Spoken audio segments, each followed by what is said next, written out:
proud of this and very pleased, and this is what we need to do. Because if you worship the gods of your enemy, then you've become your enemy. And so, anytime you engage in worship, you engage in carrying forward the aspirations of your enemy's ancestors or your ancestors. So depending on who you worship, that's whose ancestors' aspirations you carry forward. And we know what our enemy's ancestors' aspirations were for us. So we have to be very clear. We're in big trouble, yet we're in relatively good time. But we're not up against an enemy that's standing still and you just chip away and eventually he'll disappear. You're up against an enemy that's very aggressively trying to destroy you. And if you have been studying and staying focused, you will know that the European community is at zero birth rate worldwide. Russia expects in the next 20 years to lose 33 million people. Germany has already calculated that in the last 20, they've lost 5 million people. What zero birth rate means is that we've got more people dying from natural causes than we having birth of natural causes. You understand? Sure. And so they've created all these artificial ways of trying to give birth, but it's not keeping up. But what has resulted, not wanting to succumb to what Dr. Welsing spoke about, genetic annihilation, they're about the job of genociding us. At least keeping us at a management level, a manageable level. And AIDS has been the primary and the most effective tools they've found. In North America, it is drugs and the penal system that is the most effective tool for managing our population growth. So you have to be conscious of who you are and where you are, and no matter how much illusion you can get involved in about, you ask black folks, so you're an African American? No, I'm not, I'm mixed. But nobody ever celebrates the mixed days. They only celebrate the African stuff. So Africa is the only race on earth. There's only one race on this planet. It's the African race. What has occurred in time and space is those who have deviated through natural mutilation away from the primary biological stock have been socialized to oppose nature, thus opposing God. So you have a culture of people who's in opposition to nature. If you're in opposition to nature, you're in opposition to life. And if you're in opposition to nature and life, you're in opposition to God. Well, those parts of the human family that had to succumb to the two major ice ages, and we reference them now as Europeans or Asiatics for the most part, have built a culture that is in opposition to life itself, and certainly see themselves as competitors with the God itself, and they really think they have become God. And so the very things that have made them powerful now kill them from cancer and all kinds of incurable diseases that has resulted from the synthetics that they've created from the natural products in nature. And we too live in that ecology, the artificial ecology, so we are suffering from the same things. And because they've already also created an artificial spirituality, a spirituality that makes us think because we add African essence to the artificial spirituality, we confuse ourselves into thinking that we got something spiritual going on. So you go to a church and it be throwing down. Even I got a shout because that choir sounds so good. That's that African essence loaned to someone else's misconception of spirituality, and that convinced our lowly educated consciousness that we are projecting something spiritual. No, what we're doing is projecting African essence around something that's really diabolical and not spiritual. And so I'm going to do a lot of reading today. And Baba told me I could take as much time as I need, but I'm not going to bury y'all too much, but it's going to be a few hours. But the information is going to be at least 2 hours, maybe 3. But there's a lot of information because we are in big trouble and we don't know why. Because if you challenge even persons in the struggle around the question of God and religion, they will still defend the integrity of Judaism, Christianity, and Islam. If you challenge them on the essence of any of those three things, they don't know a damn thing about it. They know some basic scripture, they know some basic tenets, they know some basic prayers, and they know the protocol of the temple, which is sheng, shout, where you sit, and what kind of clothes you wear. They have no real ideas. Like some people tell you, oh, well, Christianity started in Africa. That's not true. They say, well, the Ethiopians have the oldest church. That's not true. You know? So we need to really not, we don't need to lie to ourselves about our history to have history. And the diabolical Jew will never embrace Nazis to try to proclaim some relationship to their technical achievement. So why do we embrace our Nazis? And we only do it out of fear and ignorance. And so I'm going to try to address some of that fear and some of that ignorance. Because it's important to understand, as my definition of Judaism, Christianity, and Islam, and I like to really open up with that, Judaism, Christianity, and Islam are fragments from the periphery of the African spiritual and cultural system. Fragments from the periphery. They're not even a part of our core. Okay? Fragments from the periphery. And so as I go through tonight, even though it may get a little, it won't be my usual spontaneous kind of thing, because I'm going to be reading a lot of stuff, but I want to give you some information so that when you buy this tape, you could really try to look at some base stuff and then add your own research to it. And challenge anything I say. Don't believe nothing I've got to say. One of the worst things about us is that we've become believers instead of knowers. Okay? Take information from any source that appears to be informative and good, but then check that information out for its validity, me or anybody else. Otherwise, you're doing a disservice to your own consciousness, and you're not going to grow. My attempt is to give you information. I will make mistakes. As you move on with the information, you will get rid of mistakes and add new things to it. So we're going to move on in the evening. I'm waiting for Reverend Brown to really get himself set up like he wants to. But this becomes important because the true war that we have with our enemies is the war for spiritual consciousness. Okay? Everybody in this room will go through the process we call death. I don't care how pretty you are. I don't care how handsome you are. I don't care how intellectually educated you are. I don't care how technically trained you are. I don't care how much wisdom you have acquired. We are all going to die. So it's important then to know what is death. And if your only reference to the knowledge of death comes from your enemy, and he uses the fear of death to keep you in check, then you better question what his definition of death is. Because before we were here in this consciousness, before we were here in this manifestation, we existed according to our culture. That means we've been in existence longer than we've been in this expression. Matter of fact, no matter whose tradition you deal with theocratically or theologically, you cannot have a God and then have anything else. If you have a supreme being, it is the only thing that can exist. Nothing else can exist.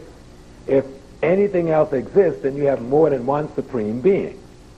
So then, if you understand that, and that's right out of African tradition across the continent, that the only thing that exists is the Creator, then what the heck are you? You are but an aspect of its expression in time and space. Some of us like to say we are beings having a human experience.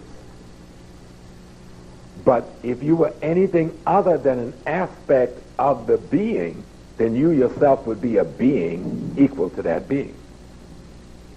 So the only thing that exists in the African notion of spirituality is God.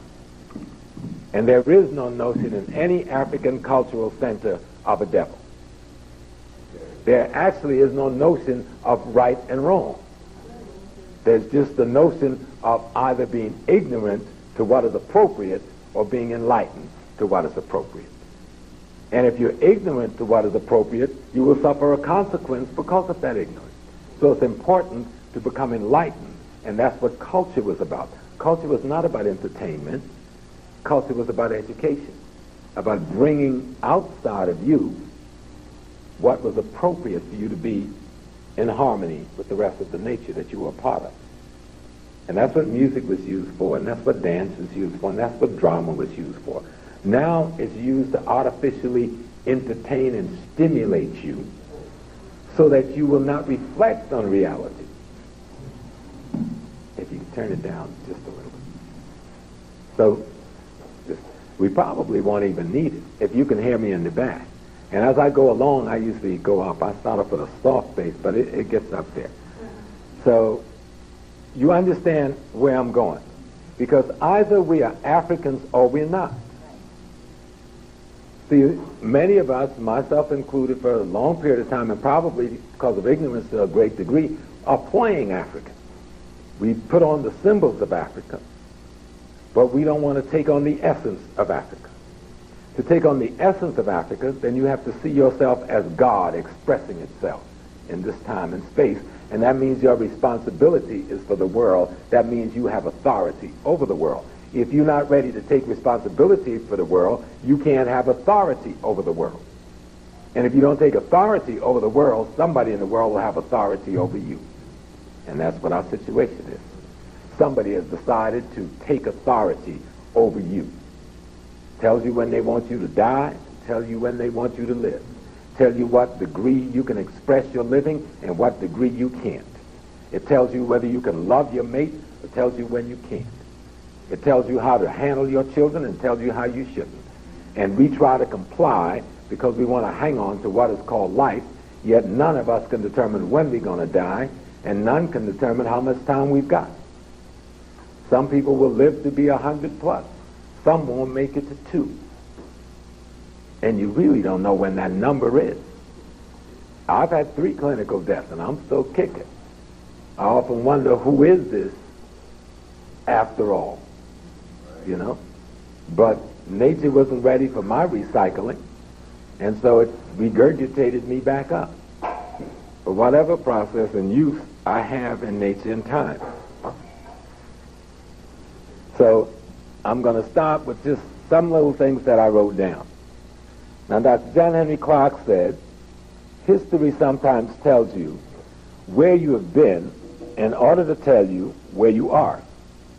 So you can estimate where you still have to go. Dr. Clark said, in Who Betrayed the African World Revolution, remember, slavery is never abolished. Slavery is transformed. Now it's computerized. Only the slave can destroy slavery. You cannot destroy slavery by becoming part of your slave master's cultural incubator. Return to an African methodology of human and societal development. That was the message that ancestors left for us, and we need to really study that seriously. I wrote this and I call it testifying. It's just a couple of words. You are but cells in the body of God. Nothing in nature is your enemy. Only ignorance of your relationship, lacking knowledge today to build institutions. For example, we eat collard greens, right? And we said we eat collard greens because it gives us iron, it gives us this, and it gives us that, right?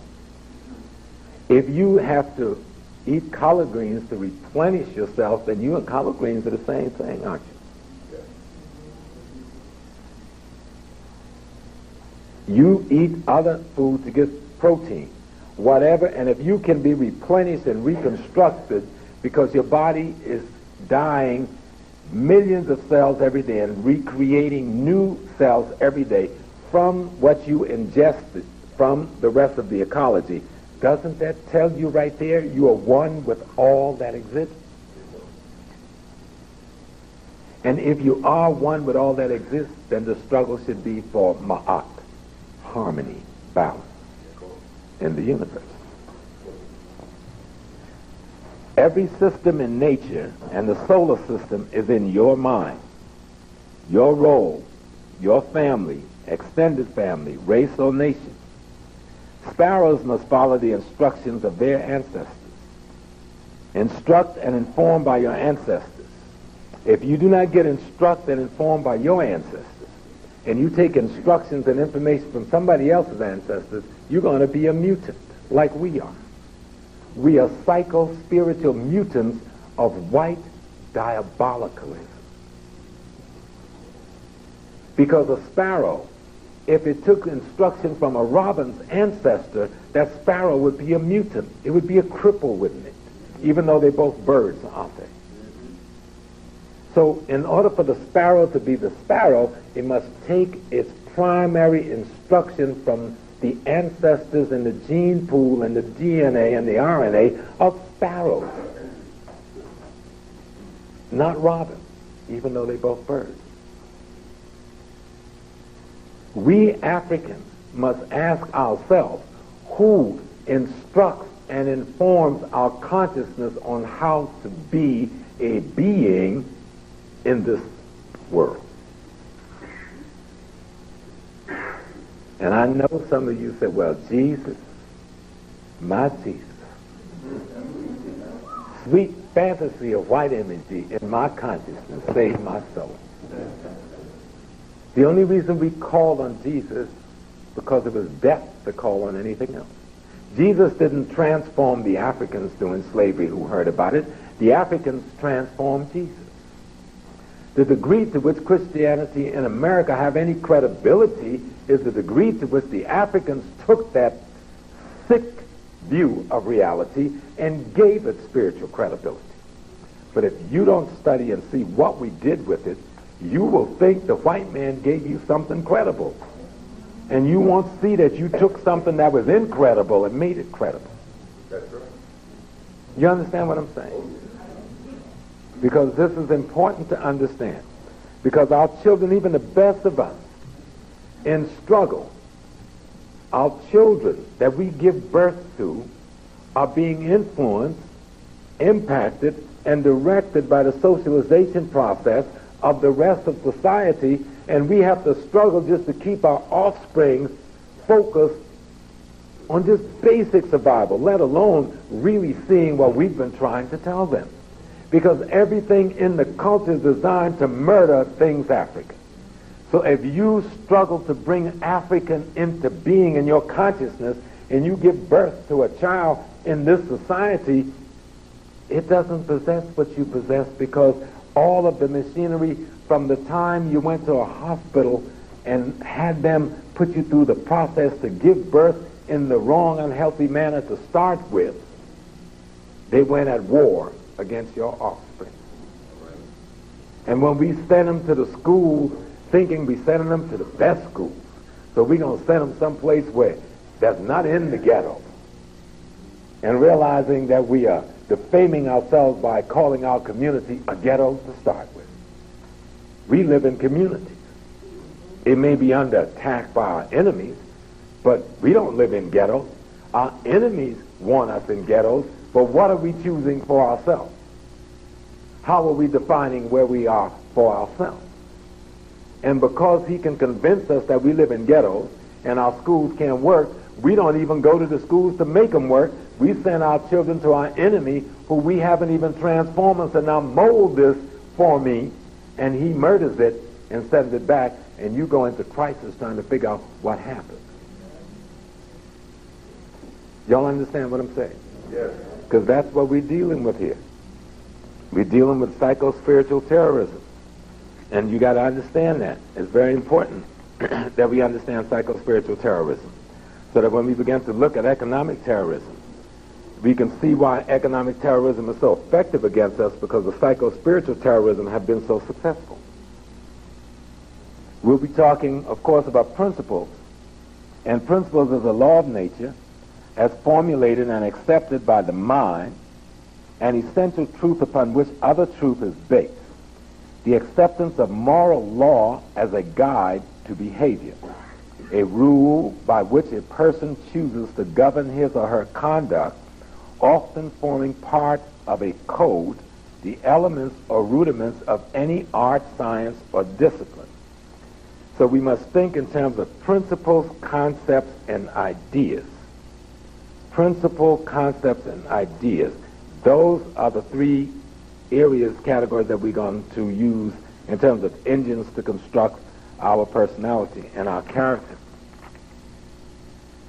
I've written a definition for spirituality, too, that I like to use. But first, I want to reiterate, we must return to ancestral consciousness as a way of transforming consciousness.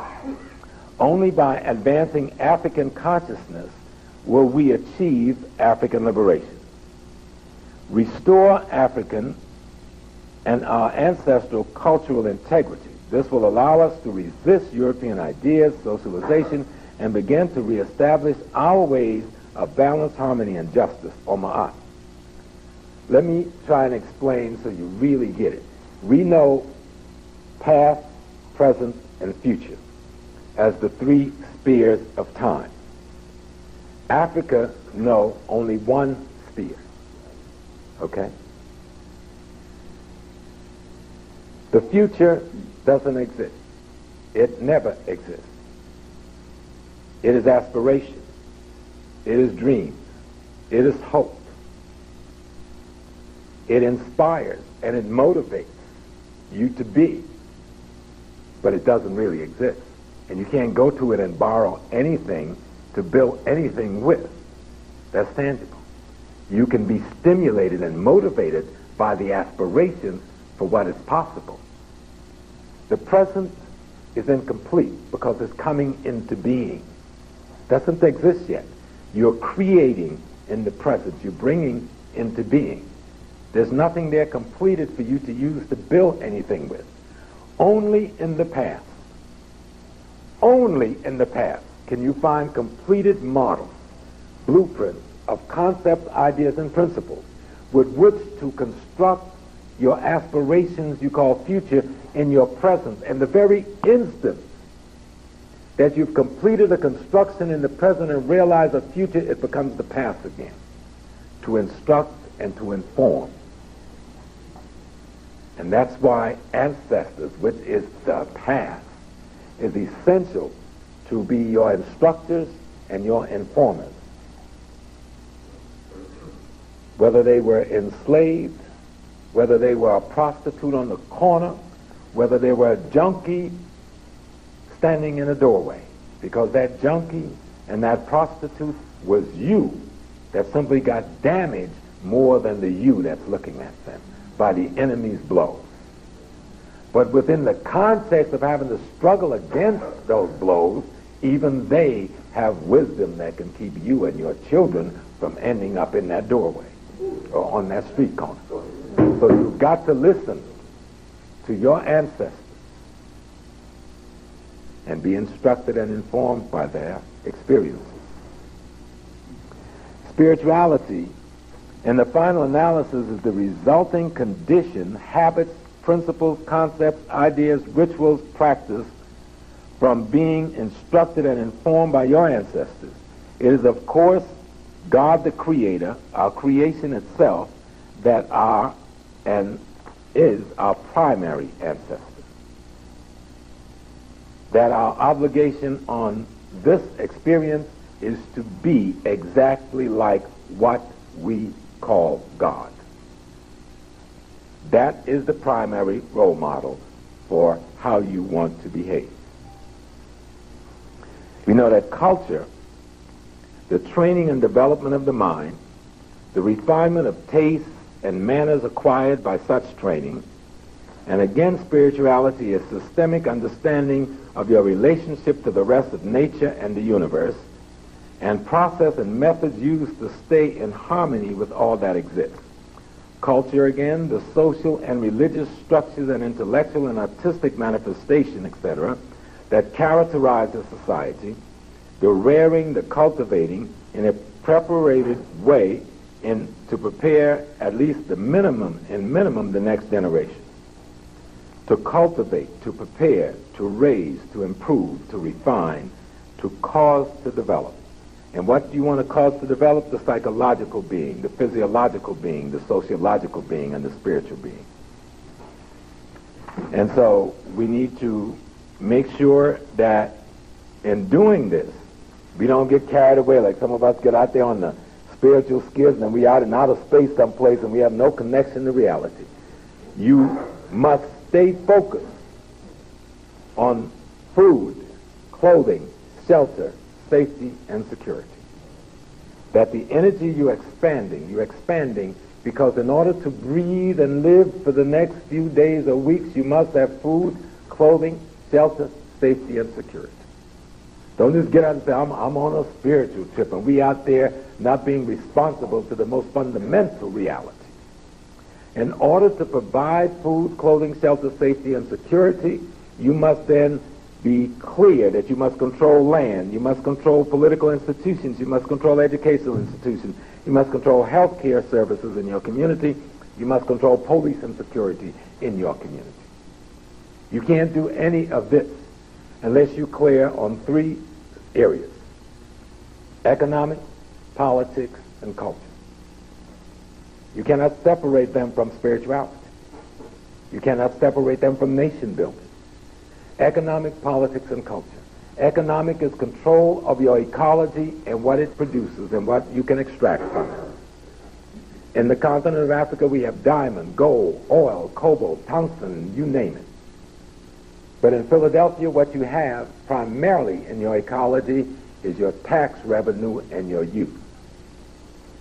And if you have not developed the wisdom to have your tax revenue that has been extracted from you in the course of 12 months, and it comes back to your state and your city in terms of earmarked money, and if you do not have the wisdom and the knowledge and understanding how to get access to that capital so it serves you for your needs, then you don't know anything about economics. I don't care what you know about bookkeeping, accounting, or banking. Because those are just tools of economics. They are not economics. Then there's politics. And we made a grave mistake in the 60s. Many of us. We drove the white man from the city, and we did not fill the political vacuum. We drove him out. Then we waited until he came back so we can have another fight with trying to drive him out again. Politics is the management system for your economics. Politics determine how you divvy up what is economic, what is extracted from the ecology as wealth. Politics makes the rules and regulations you must follow so no one violates the equitable distribution of the wealth. And then there's culture. At the center of culture is your spiritual system, and at the center of your spiritual system is your notion of God, and at the center of your notion of God should be what we don't have, a secret society that protects the integrity of the group. You can't be a Mason and be secret because the white boy controls that. You understand? So you have to spawn your own secret society, and it must come out of your notion of God, and that must come down as a long, slender black line from your ancestors so no one can penetrate that. You see? That is your army that protects the integrity of the group that no one can touch. You may hate the mafia, but Italians love them because that's their army. They protect their integrity.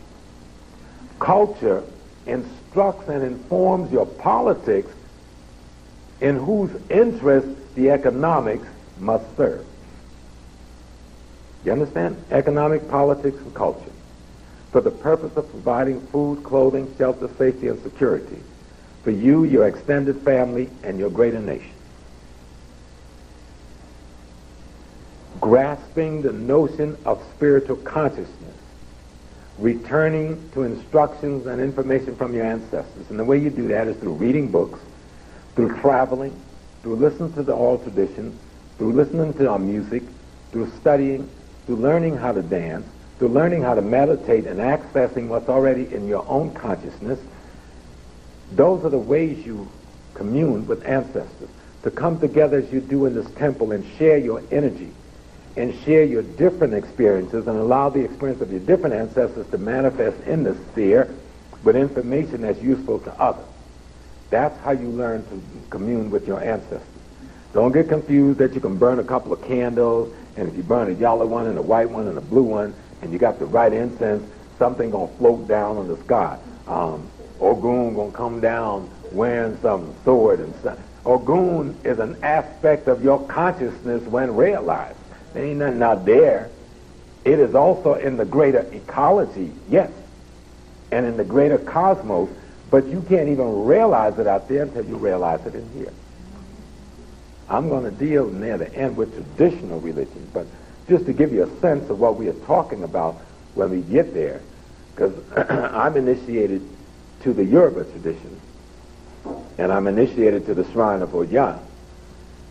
When we think of Shango, which you're familiar with, we think of the god of thunder and the god of lightning. Well, that's just a metaphorical anthropomorphic representation of what the power would look like if you could make it physical. But there was no person like that. Shango is the realization within each and every one of us that we become aware of the courage necessary for spiritual growth and development. When you realize or accept the courage within you that's necessary for you to grow and develop, then you must have a relationship at least with two other forces that the ancestors have recommended. You must have a relationship with Oya. Oya, who becomes the wife of Shango, represents change in process. Once Shango, that aspect of your consciousness, realizes the need for change, then it must marry change, which is Oya, the wind, as a symbol, meaning wind blows away the negative and the profane and cleanse the ecology for the new to come into being. Oya is married to both Shango and Ogun. Ogun is transformation, the result of change. You understand? So ancestors weren't doing no boogeyman stuff. They had a system of education to instruct and inform their consciousness, and they created symbols and anthropomorphic imagery to train their youth and to keep in focus with one another so they could stay on course. We've allowed the enemies to write book and define our own spiritual culture to us. Well, we've got to go to them old folks. Y'all down here in Philly, y'all got a bunch of root people down here, but y'all scared of them, some of you. When we was down south, I grew up on a plantation, a place called Georgetown County, South Carolina. I'm talking backwoods, you don't get no more backwoods than Georgetown County. A little place called Acadia Plantation, down in between Myrtle Beach and Conway. And Mama was a root lady. Every single village had a root man or a root lady or both. And everybody understood the limitations of Western medicine, okay? Even white folks came to black folks, and they had a thing to tell Mama, well, Miss Pigeon, that's what they call Mama, her name was Miss Pigeon. Her name was Mary Magdalena, but since the Christians said Mary Magdalena was a whore, she changed her name from Mary Magdalena to Susan and took her dead sister's name, who had drowned, and the community knew her as Miss Pigeon, you know, the bird lady, because she was the juju lady, you know. And so they would tell Mama it's a snake bite. The snake bite means Western medicine can't do nothing for this here. The snake referenced voodoo, because the great symbol of voodoo is the snake, the python, which was a symbol of the universe itself, as the snake bites its tail and creates eternity. So, a snake bite, that only African stuff can cure this. And all over Philly, you got root people. And we know when things get real bad, we all sneak in by night. But what we need to do is start going to the root people's house by day. We need to legitimize and give credibility and then put demands on them who are not doing it the way it should be done, that they need to begin to do it the way it should be done. Because as perversion comes up in any society, and a culture is forced to pervert itself to survive, it will become a perverted expression of itself. And many of our people are violating out of ignorance and some out of greed the system of medicine and science and spirituality that our ancestors passed on. But for those of us who say we're in the vanguard of this development, we have to take the responsibility then to accept our system as real and legitimate, and to make it legitimate, at least among us. But even those of us who are in the struggle, you are the exception having this temple. Many of us who are in the struggle are afraid to identify with African spiritual systems such as voodoo, such as hoodoo, such as Yoruba, such as Ewe, such as Akan. We would rather masquerade as a Muslim to say in being a Muslim we're being anti-American or anti-Europe, because that's acceptable to the enemy. But we rarely go past that except for few of us. And if you don't go past that, you're still in the cemetery. You still would have the hangman's noose around your neck. How do we gain these institutional controls? I just explained. We master ecology and environment, turning riches into wealth. When you spend nearly $700 billion, as our people in America did last year, we have riches. How do we turn it into wealth? Politics is the sociology as economics is the ecology. Politics is your economic management system. It creates laws, regulations, and penalties. Culture is to education what politics is to sociology and what economics is to ecology. Education and spiritual system, the socialization process, which determines our values, interests, and principles. For whose interest we want these controls. We want to control self, we want to control family nuclear, we want to control family extended, we want to control community and family, we want to control race, and we want to build nation. What guides us to this understanding? As I said before, we must be instructed and informed by our ancestors. And that is my opening. And that I hope you really begin to grasp. Because time is running out. You had somebody blow up towers in New York. They got you chasing a Mr. Bin Laden all over the world who may never have existed to begin with. I'm not accepting the okie doke. You're going to send your children to watch Black Hawk Down. Some of you will go and watch it. 18 Americans died that day. Nearly 100 was wounded in Somalia. They killed nearly 3,000 Somalians on that day. So if I'm going to cry, and I'm not going to over 18 crackers and a couple of silly brothers, let me first mourn for the nearly 3,000 Somali, mostly women and children, that they slaughtered with their machine guns from their Black Hawk helicopter that does not discriminate when you're firing into a crowded civilian area. And I'm sure in that movie they're not going to explain that to you. They're not going to explain to you that that dictator, what his name was, Biden, that General Adid and them overthrew, that America put into place in Somalia, that in that short period of time that he was there, he was put there by the Americans, and within a year he had sold 1/4 of the exploration rights for oil in Somalia to 4 American oil companies, Amoco, Gulf, Chevron, and one other. And Adid and them drove those crackers out, and that's why they want to get back in, and that's why there's ships off the coast of Somalia now trying to set up for the invasion so they can restore those oil contracts to these big oil companies. They didn't even tell you that Afghanistan, around the Caspian Sea area, have a 500-year oil reserve there, and that already gave them a couple of $1 billion to run the pipeline. But when the Afghans realized what the deal was, they said, this ain't enough. They were doing business with the Taliban till the Taliban said that ain't enough money. Even George Bush passed them a few million. Stop going to Poppy because we're going to make money off the pipeline that Clinton paid you for. They said, no, you got to come up with about $1 trillion. So that a year before the World Trade Center A major figure in the American government in the speech before Congress says the only way we can realize the oil in Afghanistan is to put a new government there. But to do something as drastic as that, you needed an excuse that no one could question you on. And they got the excuse, or gave themselves the excuse. It's for your consciousness to realize which way you got to go. But I know which way we've gone thus far, and they've been our enemies, and never have we known them as our friends. So what I'm going to do is just do a little quick run through a part of, and I think I brought the wrong glasses. I don't know. These are some new glasses, so y'all got to buy with me.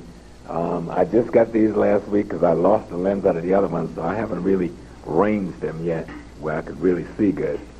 But we're going to just go through some things that we are about in terms of timelines, so you can kind of see who we are. And some of this is being done for the tape for people who are not here, so that they can also have information in a certain way that is easy for them to be instructed if this proves to be good instruction. So we know that between 5 to 2.5 million years ago, when nobody else existed, we existed. Fossil rocks, ancient skeletal remains, have been uncovered in the Rift Valley and surrounding areas. That's in Ethiopia, Kenya, Tanzania. The Rift Valley actually runs all the way up. The Red Sea is actually a continuation of the Rift Valley, the Great Rift Valley. Evidence points to a common human ancestry originating in Africa from the emergence of a human-like species in eastern Africa some 5 million years ago.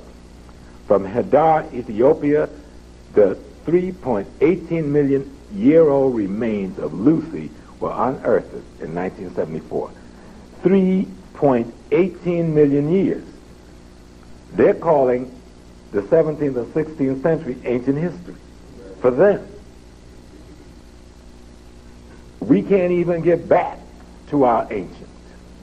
Because if what I said earlier is true, our ancient has no beginning. See, because there could be no beginning to the universe. There can be no beginning to God. The notion of beginning and end, their so-called alpha and omega, is false notion. If you have a beginning, something had to be there before the beginning. If you have an ending, there's a presupposition that nothing could exist and nothing can. There can be no existence that is nothing. There is no conception, at least in my intellect, of a notion of beginning. There's simply what the ancient Kemetians call Fahemi Wasu, the repetition of the birth, the constant rebirth of the notion of what is into higher levels of being. And so we have to turn to the ancestors so we can see ourselves in that way. 600,000 years ago, widespread of species across Asia, Europe, and Africa. That's when we walked out and populated North America, when there was only black folks here. We populated Asia, we populated Europe. That was 600,000 years ago. 200,000 years ago, what we identify today as Homo sapiens banded together with others to form nomadic groups. Eventually, the people they refer to in Africa as the Sand people, the people who we now know as the people that live in Namibia, parts of South Africa, and Botswana, the whites sometimes call them bush people, and Hottentots, the Khorasan people. These people were the people that were the base for all of us and all of the rest of humanity. Okay. And they just had a finding in South Africa, I think last year, in this cave, of what is going to prove to be older fossil remains than even what we found in Ethiopia. So the white folks try to play around Ethiopia with this Semitic thing and Hamitic thing. Well, let them get on down to South Africa and play with that one. That's a hell of a lot of traveling they had to do to go visit somebody, you know. But we know they'll try. But what we've got to do is stay focused on the fact of what and who we are in terms of this expression of the being. 25,000 years ago, rock paintings in North and South Africa, that's Olduvai Gorge and other places, and we see a lot of those rock paintings on television, and we hear on the Discovery Channel and the History Channel where they actually try to portray this off as being them, even though you're looking right at the black figure with anatomical shape like us, meaning good buttocks, nice projection, you know, and where our bodies don't sit, it's hard to explain. Our bodies sit like this. See, we have legs, buttocks, and then torso. You really got to watch that. When you study physical anthropology, they show you how bodies, skeleton are shaped. We come down and we do a little loop. You see? Others come down and do a duck. Pay attention. You may not have thought it was even important. Check it out. What it has to do with longevity on the scale of evolution. Walking upright for so long, you've adopted the perfect structure to reduce the stress on the upper body, because you shouldn't stand up. The heavy is up and the narrow is down. We should topple over. But having been at this so long, we have this magnificent stamina. That's why we can dance the way we do and not fall down. If others try to dance with the rhythmic movement we do, they will fall. That's why they don't even try to do it, because they're going to fall down. We don't fall. It's almost like we've got a, what's the thing called, a gyroscope built in. Okay? You ever watch folks, especially, we kind of lost it in America. In North America, we do a lot of dancing with our thighs and with our upper body. But in the Caribbean and Africa, they still dance with their hips. The gyroscope, all of the movements that happen with the rest of the body takes its instruction from this part of the body. And that's deep, because that's how we all walk. Think, when you walk, look at how you walk. Watch other people walk. Watch an Asian person walk and wonder why they do like that. Watch a European walk, and then watch a black person walk. And watch what part of the body the energy for that walk is emanating from. And you'll get some nice information, this observing people. In 6,000 to 4,000, the river people emerge along the Nile, the Niger, and the Congo River in West Africa. The Ashangi of Zaire, the Republic of Congo, introduced mathematics long before Egypt. You've heard Manserema talk about the Ashangi bones for years. And the Cyclopean stone tombs built in Central African Republic area, the spread of agriculture south of the Sahara Desert, supporting a growing population which mastered animal domestication and agriculture and forced the sand groups into the less hospitable areas. And that's 6,000, 4,000 B.C.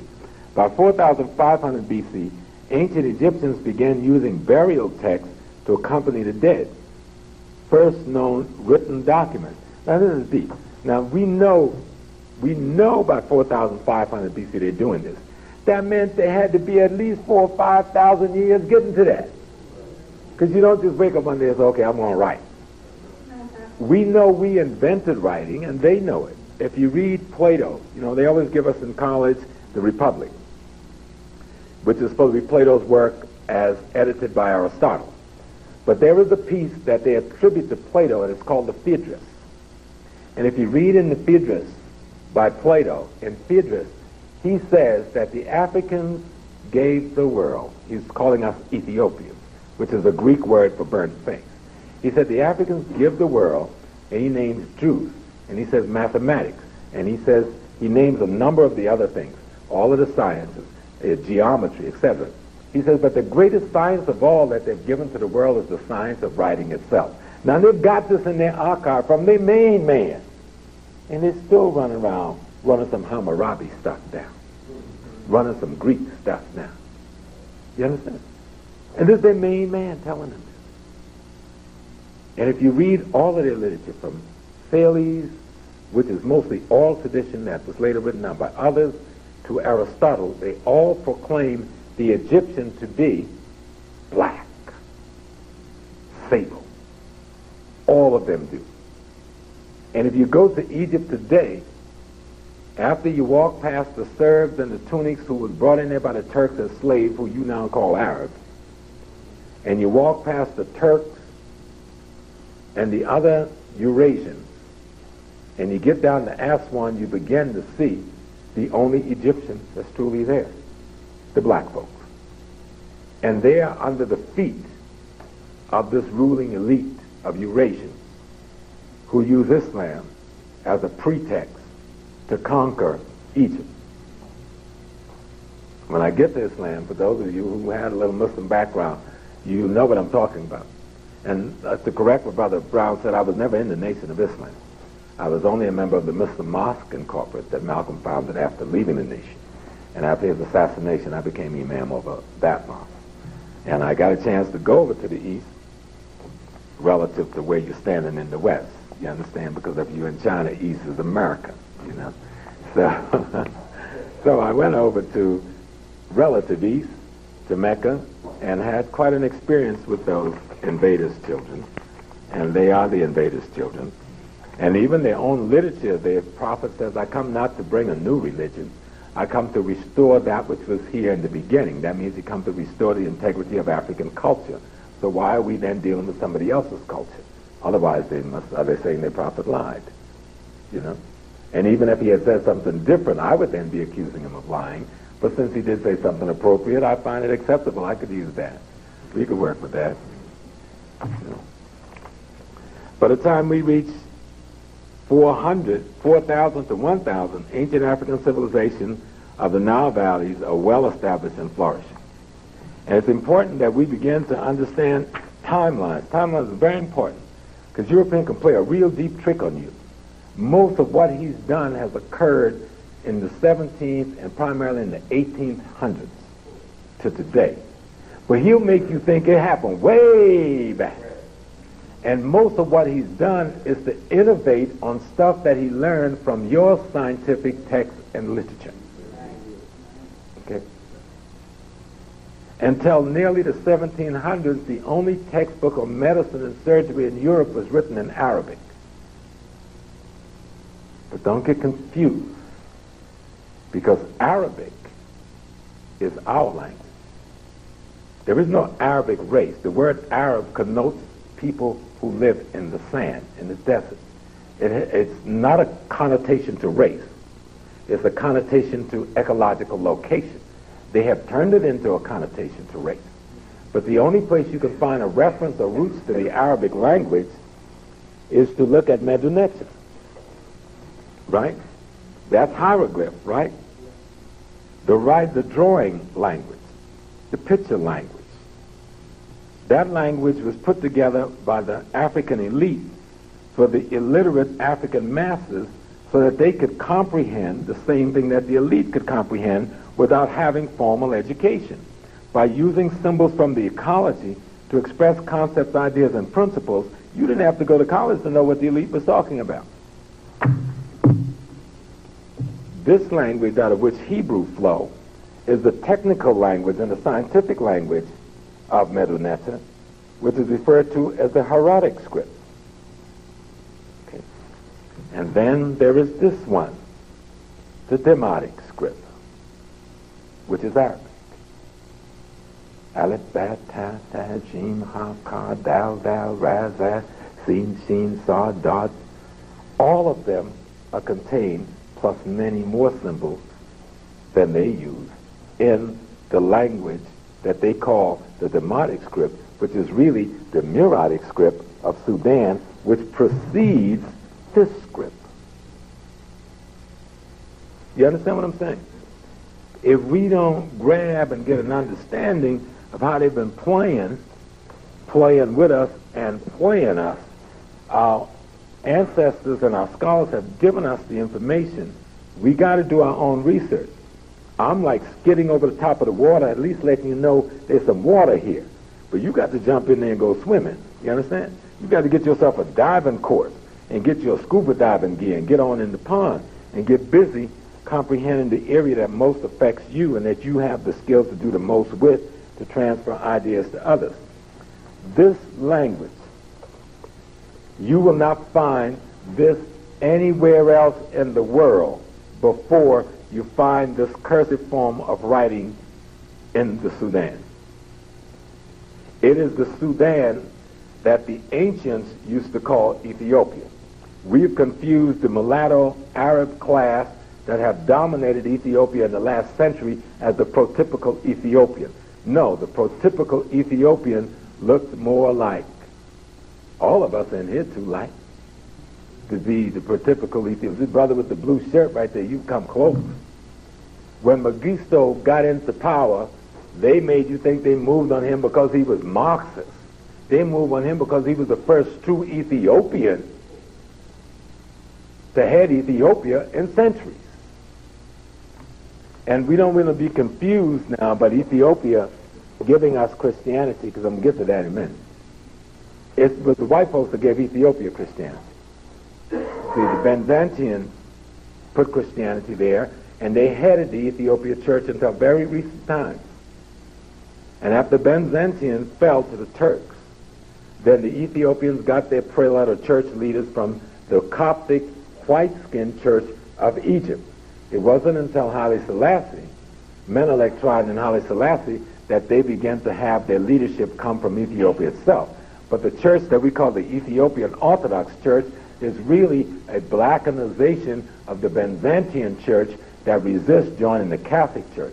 There is something peculiar about what the Ethiopians and the Coptic did, because the notion of the oneness of God is an African notion.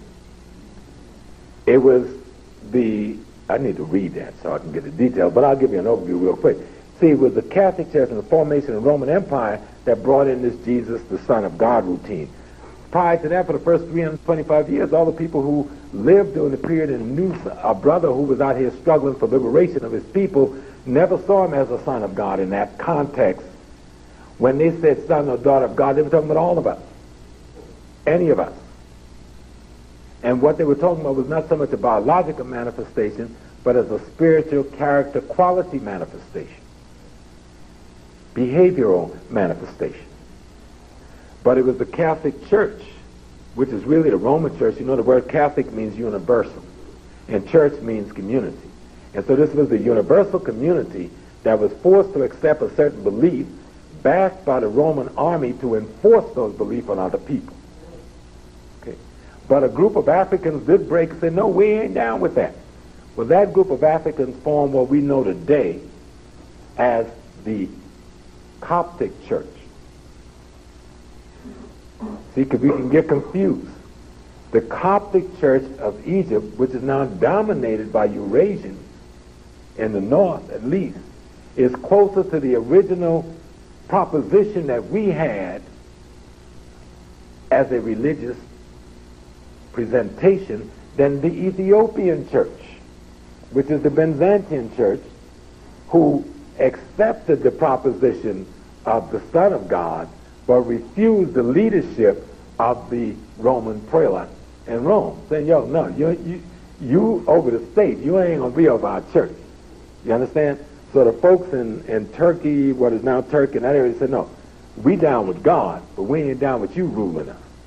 You can't be over the church. You can be the state leader, but you can't be the church leader. Because remember, the Roman emperor becomes the Pope. The Pope is the Roman emperor. Well, the Byzantine church refused that leadership and said, we will dominate our own life. We will lead our own life. You're not going to rule us from Rome. We're not going to be your empire. And that was the cause of rift between them all of the centuries, even to today. But there was another part of the puzzle.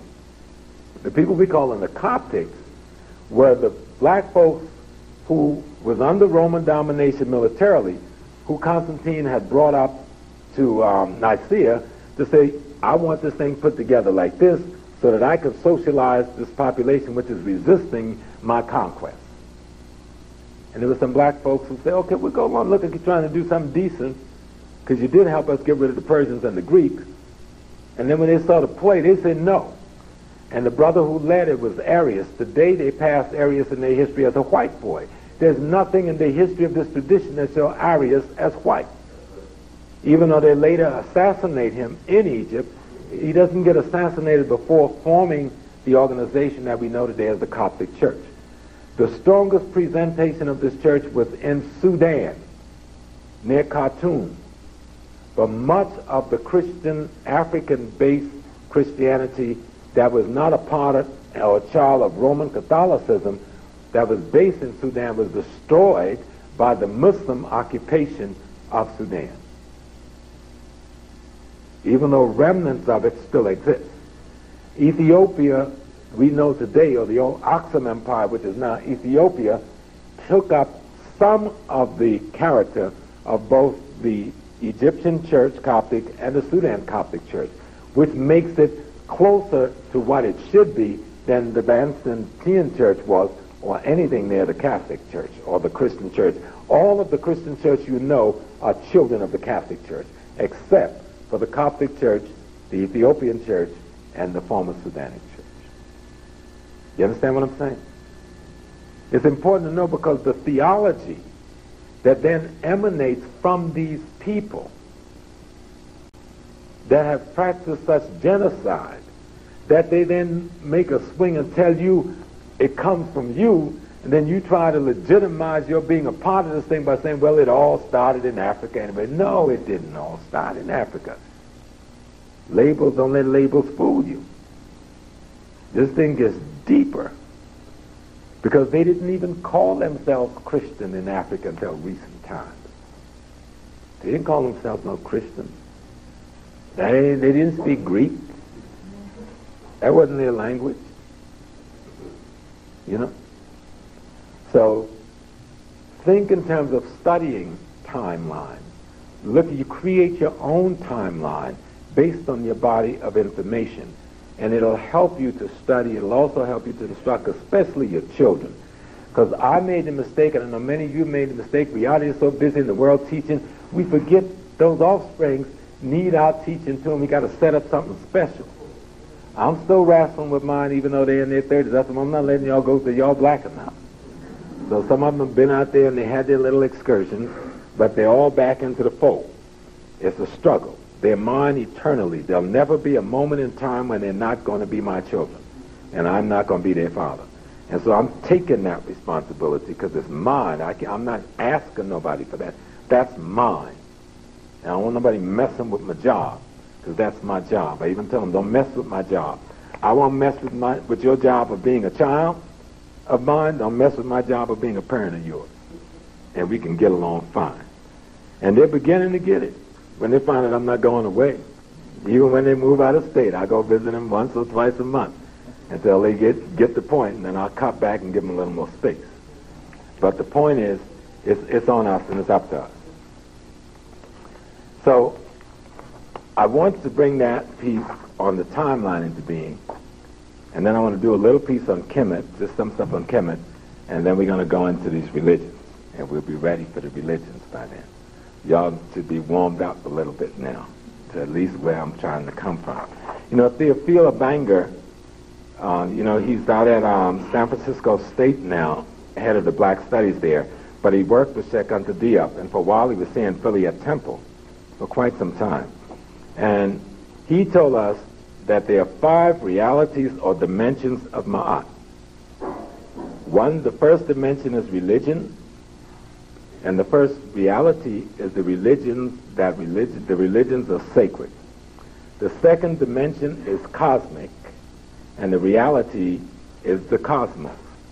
The third dimension is political, and the realities is the state. The fourth dimension is social, and the reality is society. And the fifth dimension is anthropological, and the reality is man. And what Brother Obanga was trying to explain to us is that it's not as simple as we think. And when I break down the disciples and the 99 pearls of faith to you in a minute, you see, it's simple, but it's not simple. Meaning, it's simple, but it requires some study. You got to put some time into it. We got to gain some understanding of how this thing works if we're going to get out from under this white man. Remember I mentioned earlier that we won the war in the 60s and then we let him come and take over because we allow Marxist consciousness to direct the black struggle. European Marxist consciousness dominated our attitudes so that when we ran the white policemen out of our community, we then told the black youth, don't become a pig. Well, who the hell did we think was going to become the pig again? We should have seized the opportunity in these inner cities to control the police departments, and we didn't do it.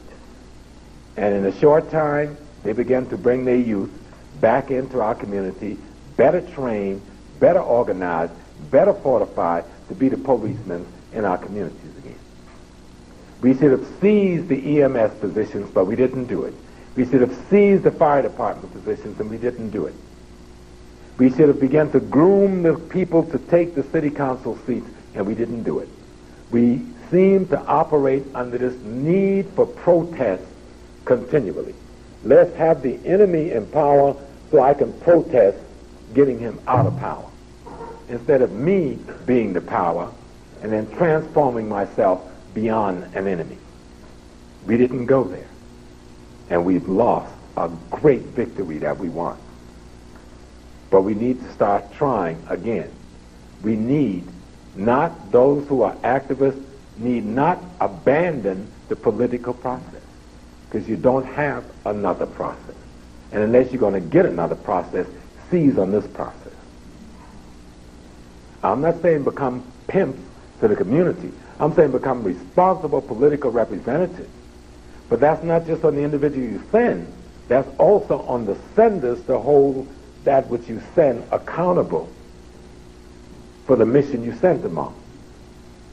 Whether the penalty is verbal chastisement or recycling to the ancestral realm, whatever is necessary for you to enforce the integrity of your aspirations as a community on somebody you sent to represent you is what you've got to do. And I know you understood what I just said. Okay. And so we've got to get back into the game. If you're talking nationalism, then you've got to seize territory. If you're in an inner city in America, the only way you can seize territory is to get the political and economic control over the geographical territory that your people are residing in. If you're going to control territory, then you must seize the police force. That means you've got to send your kids to schools and to classes that you put on Saturdays in your living room and another place, tutoring them to pass these exams for the fire department and police department. And then you have to follow them as they take these exams and mentor them.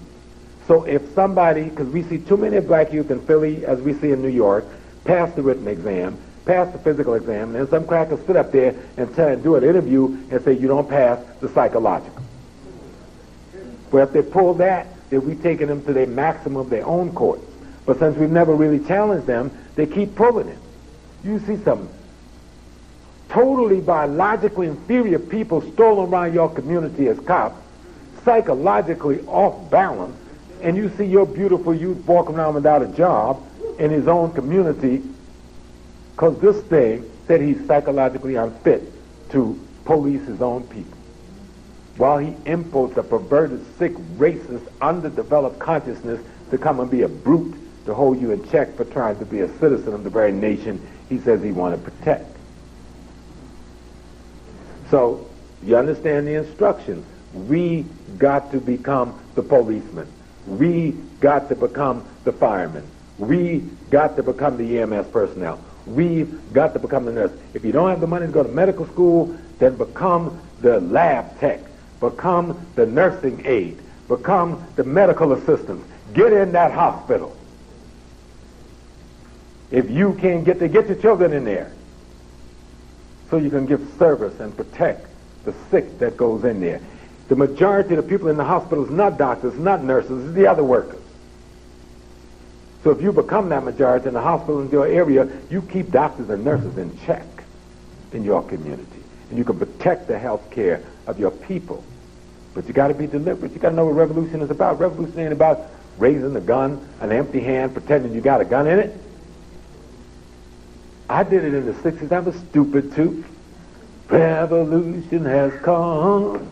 Time to pick up the gun. Ain't nothing in there. An empty fist. We ain't got no gun. This fool got all kinds of guns, and we up there with an empty hand. Now, yes, it was courageous. That's all we could do.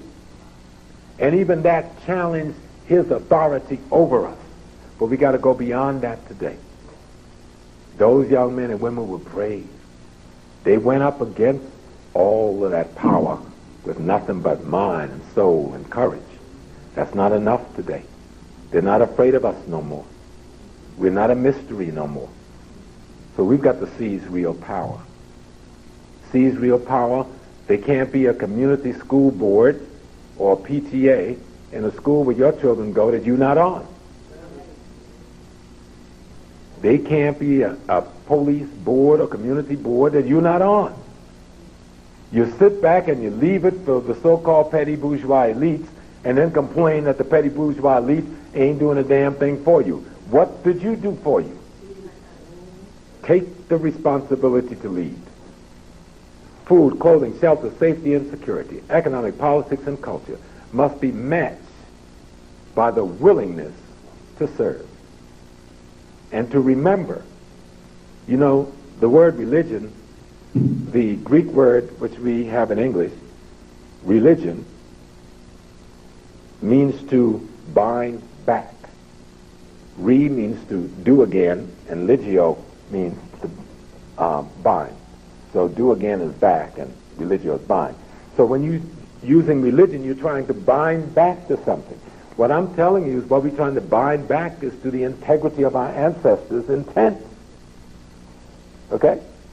Remember, we must always remember. Why? Re means to do again. Member means all of the parts must be put together. So when you remember, you bring together all of that which makes you what you are. You understand what I'm saying? So we need to think in terms of religion, and we must always think in terms of remembering ancestors. Never lose that focus. So in every home, there should be at least a shrine to the ancestors that you're conscious of. In every one of your homes, you have a shrine to your ancestors, you're unconscious of it. You got a mantle, or you got a TV, or you got a table with all their pictures on it. But you're not conscious that that's what you're doing. It's been passed down, but you've lost the reason that you're doing it. Go into any of your house. I guarantee you got a table, you got a mantle, you got something where you got the pictures of all the folks that done died. They go Auntie Titty over there. Oh, they go Baba Small, they go Baba Andrew there, and Uncle Peter there, and Uncle John, he there. We got them all there, but let's take it further. Let's make it an altar or a shrine, whatever you want to call it. Clean it, keep it clean. Have them in the order of their birth. Know which one had what skill. And go sometimes and just meditate with them. Light a candle. Candle ain't going to do a damn thing but burn wax. But what candles like fire often do is allow you to meditate and to focus. Okay? And if you get some good incense, it relaxes you. So you can focus and meditate. Remember, everything Granny told you is in your subconscious. If you can meditate and recall back the moment, see, memory isn't recall, it's reliving. So when you go back, you relive the moment. The wisdom is there. But you must focus. And that's what the photographs does. You ain't worshiping no photograph. You're focusing on the image that possessed the wisdom that was shared to you as knowledge that you want to recall. So we should have it as one of the things we do. You understand? And don't let somebody tell you, oh, y'all worshiping these idols. You ever been into a church that ain't got statues in it? You ever read a holy book, so-called, that ain't talking about some saint or prophet or somebody?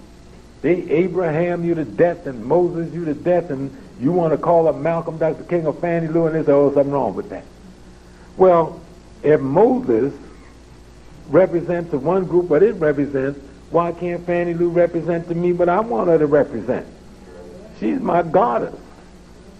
Because it's deep. Let me show you something. Then I'm going to move on down the line ahead. Because sometimes you got to move away from your line. Y'all know there's Passover, don't you? And even some of y'all respect these folks having their Passover. Do you know that Passover is the Jewish community celebrating the murder and genocide of black male youth? Oh, y'all saying black people. Y'all didn't know that. If some God gonna send some angel of death to kill the first male born in every house in Egypt, and we know Egypt is black, then they're celebrating the murder of black male youth. Now, if you accept that in your normal consciousness, it drips down to your subconsciousness, and when they kill black male youth today, you think it's normal. Because it was down and good with God. That's why you've got to understand how deep and diabolical that shit really is. It's deep. It's real deep. And you got to really see it. Otherwise they will trip you, they will trick you, and you think you on with just trying to be a human being, showing deference and courtesy to other people. It's deep, man. Here comes Canaan. Let me just give you a little piece, then I'm going to get back to the reading piece. Because I'll tell you I'm going to take a little time if y'all don't mind. There's a people that live in Ghana. They live in the capital city called Accra. These people call themselves Ga Adangbe, Ga Ablade. They said that they are the Canaanites. And they got ran out of their land by some folks called the Israelites. Ain't that deep? Because we got folks running around saying they're black Israelites. Well, now these black folks say they're the Canaanites. Now when you read the Bible, their text, the Torah, it tells you the Canaanites were black people. Matter of fact, the very word that connotes them means black. And the mother of Solomon and David were Canaanites, and both of their names connotes black. Ain't that something?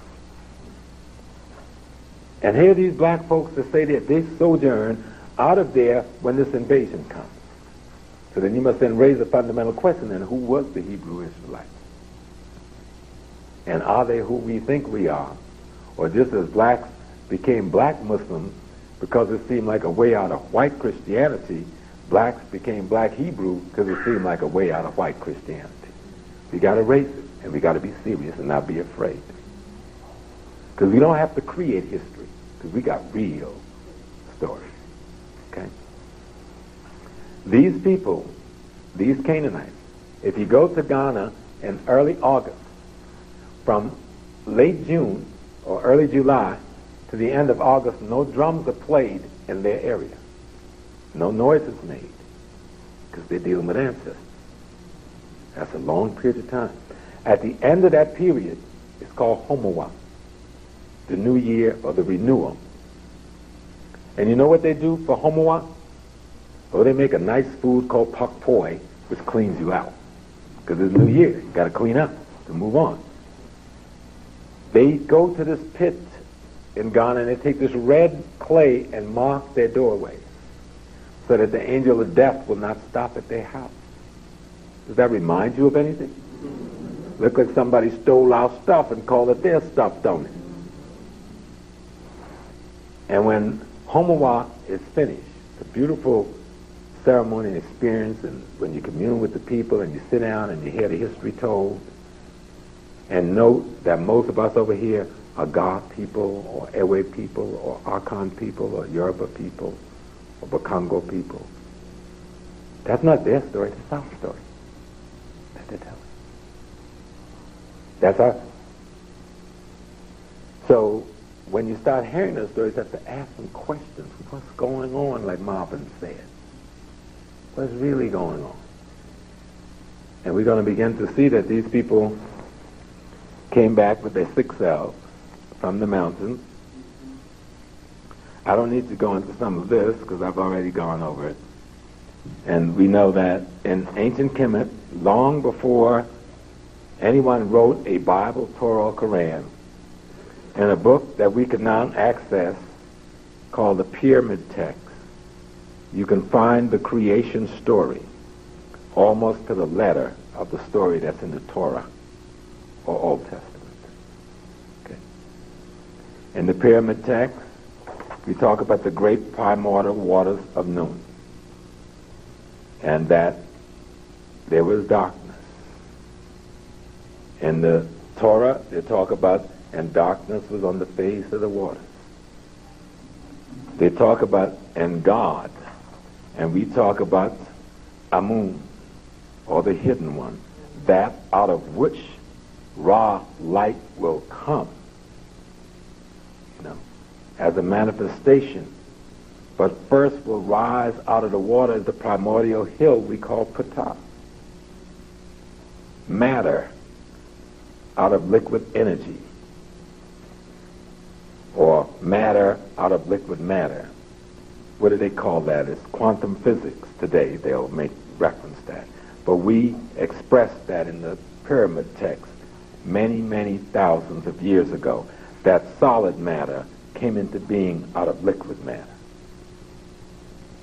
and the interaction between the moisture and the energy and the matter produce the enzymes that produce what we call life on the planet in the form of shu, air, tefnut, moisture, geb, earth, nut, the energies that we call the sky, because there's no sky. You understand? This is different forms of energy giving us the light. Out of that, we get Osiris, Isis, Set, and Nephthys, the prototype for the human family. This Genesis story, which I didn't go into, but I've referenced where you can find it in the pyramid text, is at least 6,000 years older than Torah. So those who wrote the Torah lived in the land where this was preached every day, and don't tell me they didn't hear it. We know that the 10th commandment comes out of the 42 admonitions of Ma'at, which is a part of 142 admonitions, which is a part of at least 400 admonitions. So that somebody took 42 and synthesized it into a very elementary 10. Imagine now, we are in Egypt, and what we did in our last moments to make sure we stood right, we go before the God in our spirit and our physical and says, I have not lied. I take responsibility in the first person. I have not committed adultery. I have not brought tears to anyone's eyes. I have not eaten the fruits of the gods. I have not called God's name in an unuseful way. But if you're primitive, you says, you shall not do this. And you shall not do this because the child is being instructed. But the parent is saying, I have not done this thing. Yet they want to play you off so you don't even see it. And sometimes we pretend. Those of us, many of us in this room, we've known for years about Ma'at. Because I know many of the faces there, I've seen you for years as we've struggled. But even we, feeling alone, have hung on to their 10 rather than master our 42. Even we alone have stuck to just lip service rather than inculcating it in our character and let it become a manifestation of our behavior.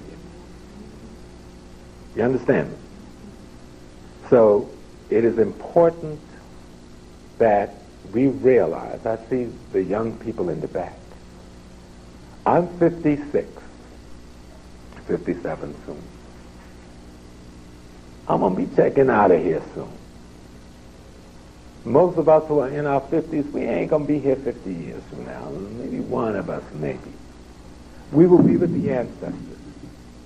We will again become zinc and iron and iodine. We will become the dust. 90% of the water in us will evaporate even through the coffins they seal us in and go back into the sky as cloud and rain down as water to be drunk by those who are unaware of the consumption of other human beings. But you young ones, if you learn from us well, without being afraid to let us love you, because the enemy told you, if I love you, he will not reward you. Let us love you enough to give you knowledge. And then you gain your own knowledge, and you be twice as big and twice as powerful as we could be. And then we will feel safe when you give birth to us again in your intercourse, because that's how we come back, as you come back. You give birth to us. We were called into being by our parents. We will call them back into being. I was so surprised that my mother, who passed in August, told my youngest daughter, she says, I'm not afraid to die. She says, you know, I was afraid a few years ago. She says, I'm not afraid to die. This was 2 weeks before she died. She says, because Mama, that's my grandmother, her mother, called me into being, and Papa. And I call my children into being, and they call y'all into being, meaning my daughter. And she says, and I'm going to go for a while, and then y'all will call me back into being. We've been doing that unconsciously for too long. Let's now do it consciously. That's why there was so much emphasis on ethical, moral character, so that you can be the physical, spiritual, healthy creature that would call into being a physical, spiritually healthier creature than yourself, so that he could stand against the forces of destruction. If you watch that movie, The Mummy, you will see the attack upon us that's subliminally going down. But it's not just a movie. They are informing their people on how to view our expressing ourselves as ancient and Comitian people. They're identifying the symbols of our most sacredness and saying they should be considered profane. They're telling their people, never allow this wisdom to rise up because it will destroy you, so you must destroy it despite its wealth. You remember when they go in the chamber with all the wealth? They were so busy trying to deal with the destruction of the spirit thing that they left all that gold up in there, except for the little bit the cat got because the other boy stole that and left it on the donkey. The thing is, more than all the wealth he possessed is destroying his essence. And they set out to do that. If you remember Stargate, not the TV series, now the movie, they took the most sacred symbols of Kemet and demonized it. Because that's the point we were at our high point. ASCAC and this going on and that going on. They had to put a stop to that thing. They had to dampen that. So they understand they don't have to send what the guy used to ride on the horse and go warn people. They just put it in the movie and they reach their people. They put it on the internet and they reach their people. You got to understand, you think you go out for entertainment, that's them sending a message to white folks and to whatever Negroes they can get to listen in their confusion. So you got to be conscious. You got to be aware of this thing. Now let me try to cover a few more things. I want to look at this piece concerning, I did deal with the Ethiopian question, but I just want to tell you the year. It's important that you do have the year. The Ethiopian Orthodox Church, also called Ethiopian Church, in Ge'ez, Tiwahadu, independent Christian patriarch in Ethiopia, holding to monophysite. And that's the notion of there's one God. He has no son. He wasn't given birth to by none. The same notion that Muhammad, when he traveled in Egypt and Ethiopia, taking Qadisha caravan, learned about and established Islam as a result of. Doctrine that is that Christ has only one nature. The church organized the honorary primacy of the Coptic Patriarch of Alexandria. It is headquartered in Addis Ababa. Ethiopia was Christianized in the 4th century A.D. by two brothers from Tyre, and then they named them.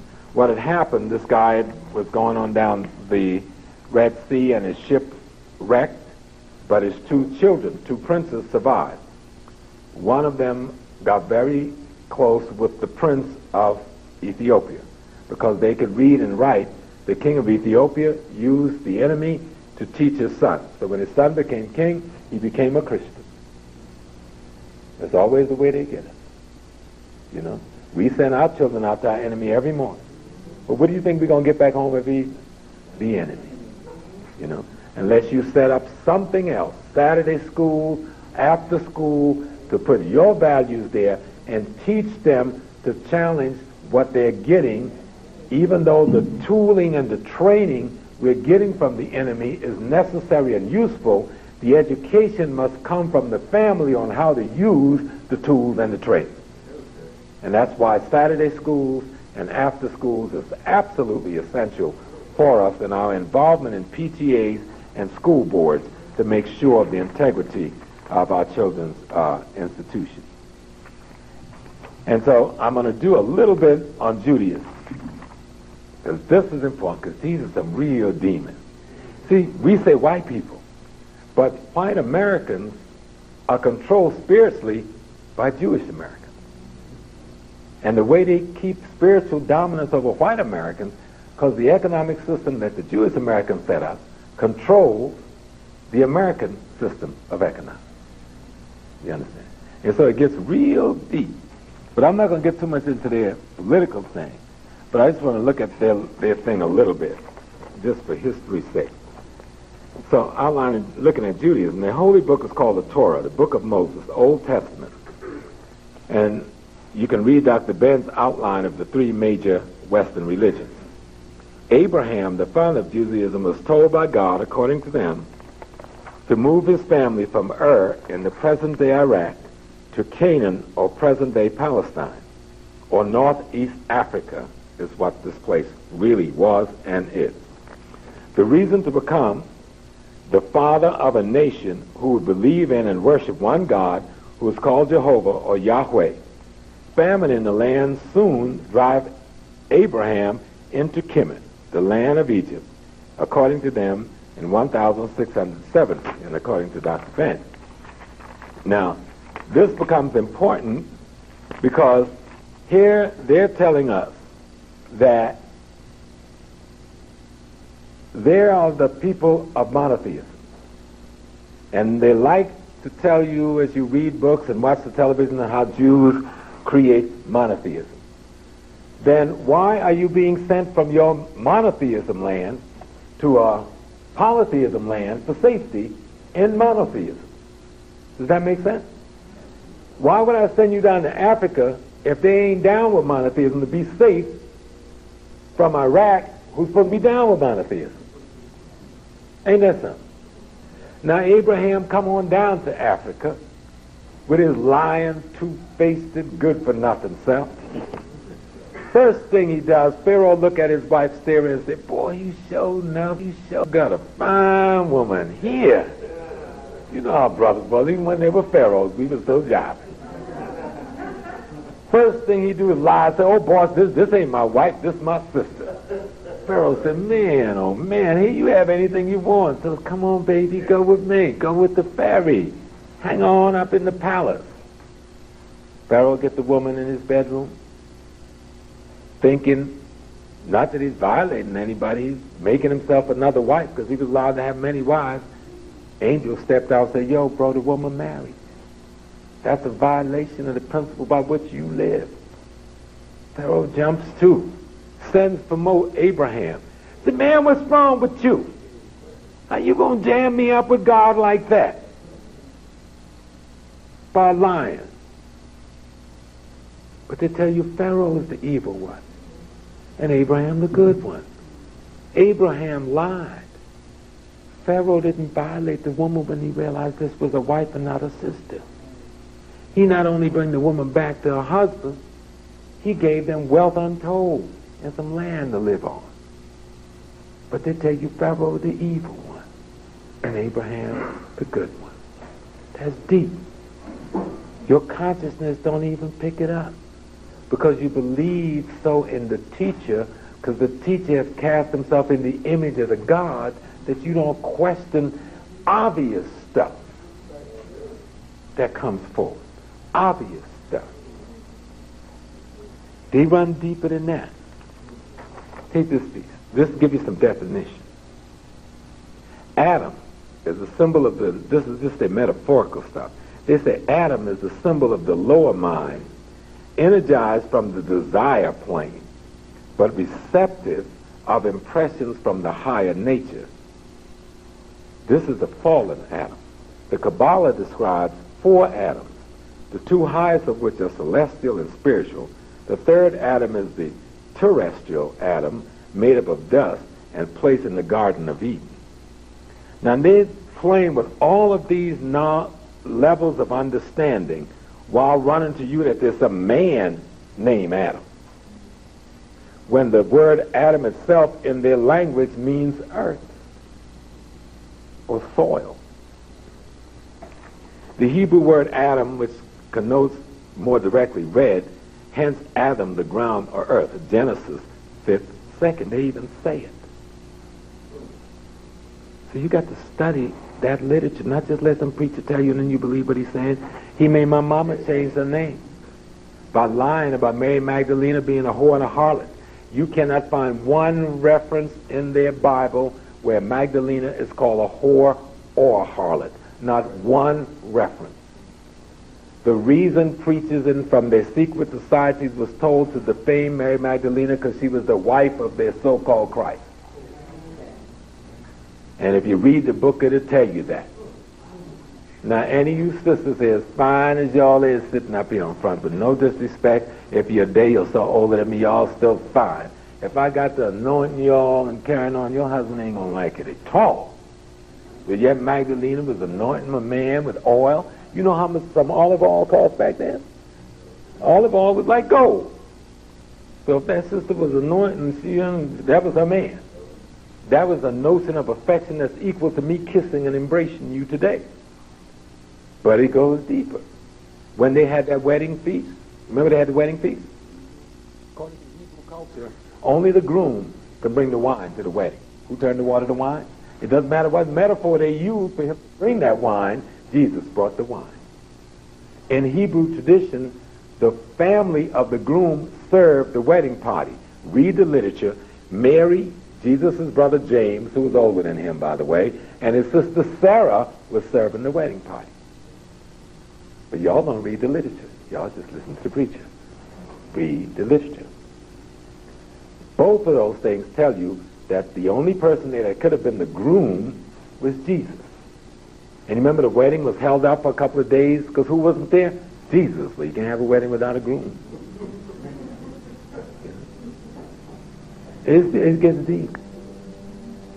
Jesus and Mary Magdalene had a beautiful son. You know about the son, but it never dawned on you because you ain't read the literature with an African mind. The son was called in the literature Barabbas. Bar in Hebrew means son of. Rabbas means the Lord. They just throw it right up in your face and you missed it. Barabbas, son of the Lord, was set free while the Lord turned himself in to die. Isn't that what a father does in African culture?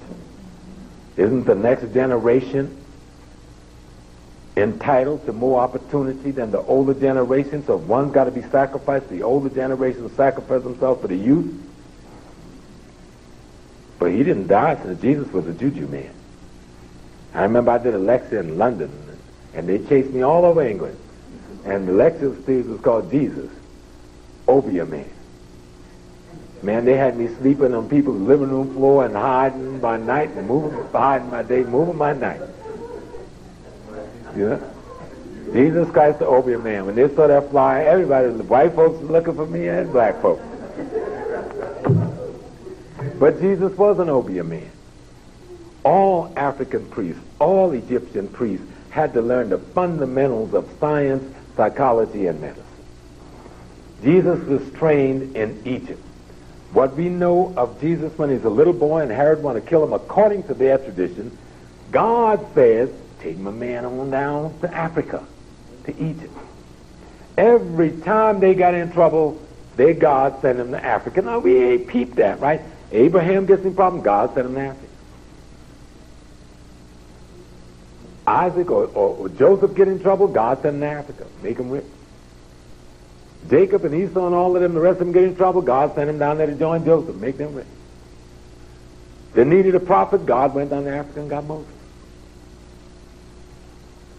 Jesus was going to be killed, God sent him to Africa for safety. Now come on, how much more y'all need? Even their own literature tell you that God don't do nothing worth doing until after he checked with the African folks. According to their literature. What makes Jesus an Obeah Man? Read the literature. He's on the cross. He's captured about 9 or 10 in the morning. By the time, well, some say 2 or 3 in the morning. By the time all the proceedings is done, it's nearly afternoon, and they sentence him to death. It's a Friday afternoon. Hebrew Sabbath begins on Friday at sundown. You cannot bury anyone on the Sabbath, so that he doesn't get to the cross because the sun is well past midday, according to their literature, until 2:03. It takes someone approximately 2, 3, 4 days to die on the cross, because you really die from suffocation from these muscles in your neck choking you to death as the weight of your body pull you down. So they said, well, they stabbed him in the side, and that's how they killed him, and they can get him buried real quick. That's why he had to go to the tomb of Joseph of Arimathea, which was one of his disciples and a wealthy man who was in the Sanhedrin, to be buried, because that tomb was close by Golgotha, where he was supposedly executed. All that sounds real good. They got that all wrapped up. Sounds good, right? But listen again. He says, I thirst. They do what? They give him vinegar and gall to drink. Right? Look, vinegar back then, there's no word for vinegar back then. The word is connoting what we call apple cider, which is fermented apple juice. Right? But there was something else, gall. Look up the word gall in Hebrew. Gall is the Hebrew word for pure poppy juice. Okay? You take pure poppy juice, soften the bitter taste with some apple cider, and what you've got is something that stops the body metabolism almost to a standstill. Meaning, your brain does not require the oxygen because you've slowed the heart down to such a degree. Since the body metabolism is slow, the heart don't need to pump blood. So even if I stick a sword in there, you're not going to bleed to death because the heart's not pumping.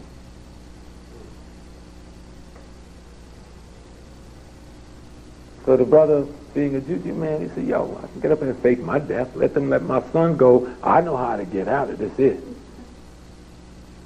So when he goes to the tomb, we know the real juju people is them sisters. Y'all know how y'all do things, right?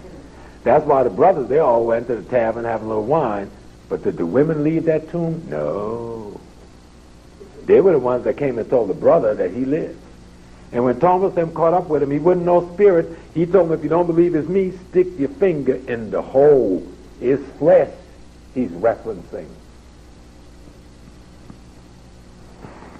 So you need to read their literature, because they didn't ever think you would be reading the dang thing, so they didn't hide stuff that deeply. But if you let them tell you about the literature and not read it, then you really have a problem. We know all of the good things about the Hebrew tradition and the creation and the 10th commandment and the and about paradise and all of that. Let me give you some real stuff on them Hebrew folks. I'm not going to even deal with the stuff Dr. J talk about the slavery. I'm just talking about the Bible. Torah. Somebody sent me, I think Hunter Adams sent me this over the internet. I said, this is going to go good down in Philly.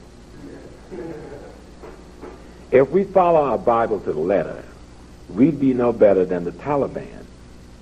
The stuff in the following Bible quotes is so blatantly racist, I actually feel like a little bigot myself just for posting it.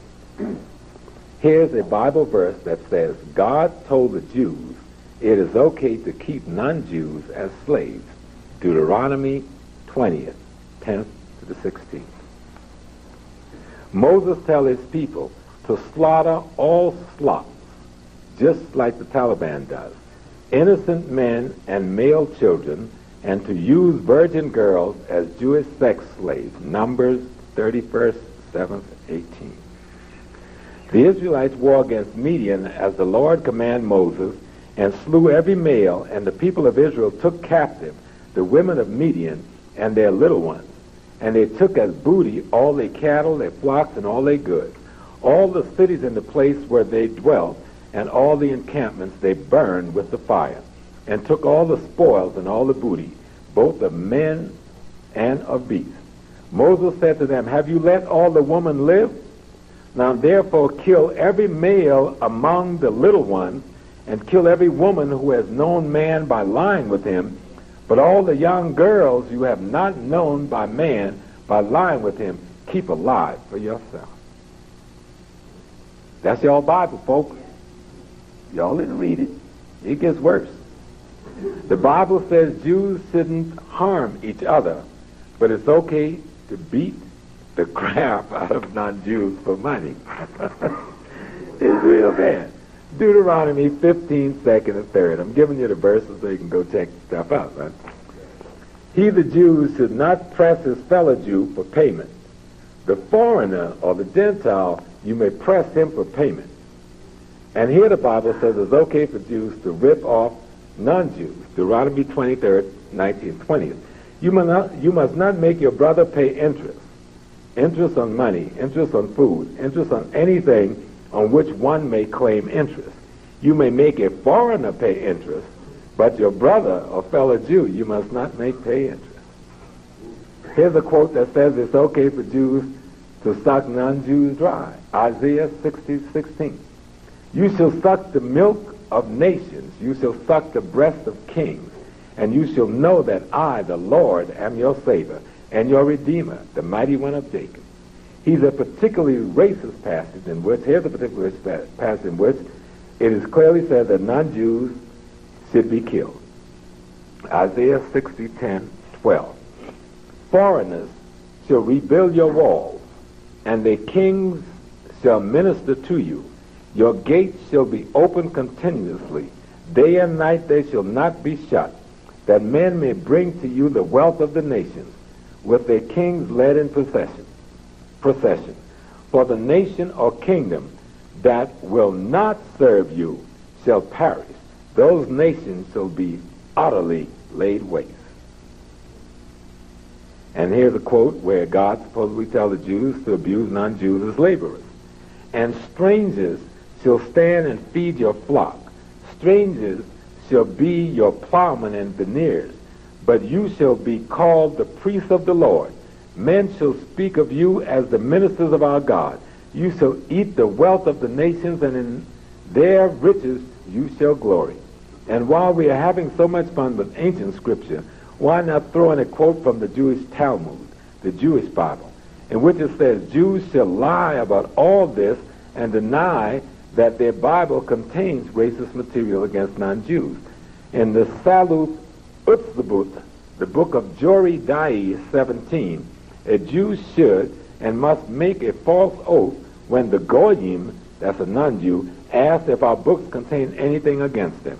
That word is spelled SZAALOTH-UTSZABOTH in the book of Joredia, chapter 17. And you honestly think the Bible or the Jewish Talmud is not just as violent as Quran? Well, here's a neat little quote from the Talmud that calls for Jewish holy war against all non-Jews and heathens. Prayer said on the eve of Passover, Christianus and Talmud Judaism, quotations from Synagogue Judaica. We beg thee, O Lord, indict thy wrath on the nations not believing in thee and not calling on thy name. Let down thy wrath on them and inflict them with the tie wreath. Drive them away in the wrath and crush them into pieces. Take away, O Lord, all bond from them. In the moment, indict all disbeliever. Destroy in a moment all foes of the nation. Draw out with the root, disperse and ruin unworthy nations. Destroy them immediately in every moment. Now you wonder why people could do what they did to you in slavery, do what's happening to the Palestinians. If they believe that God told them to behave like this, then that's how they're behaving. You trying to look and say, well, why are they acting like that? Because you believe one way. You've confused your calling yourself a Christian with your being a Christian. You're not a Christian.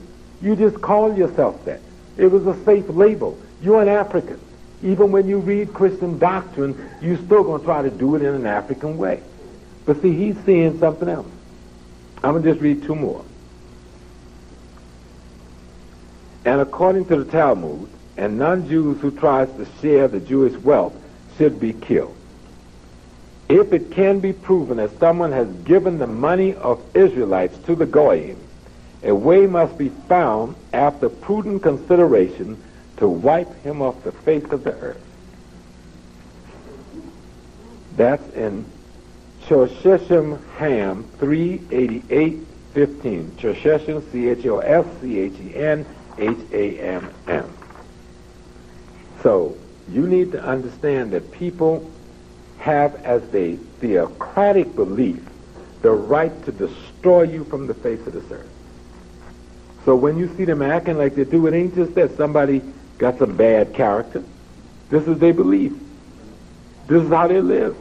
This is what they taught from the time they're children. No, I'm gonna get to ours. Our stuff needs to be at the end so we can kind of really get into it. Just a couple more. Mark 9:43-45. If your hand causes you to sin, cut it off. It is better for you to enter life maimed than with two hands to go into hell, where the fire never goes out, and if your foot causes you to sin, cut it off. It is better for you to enter life crippled than to have 2 feet and be thrown into hell. Now, if this is Christian doctrine, why were they griping that the Saudis chop off your hand if you steal stuff?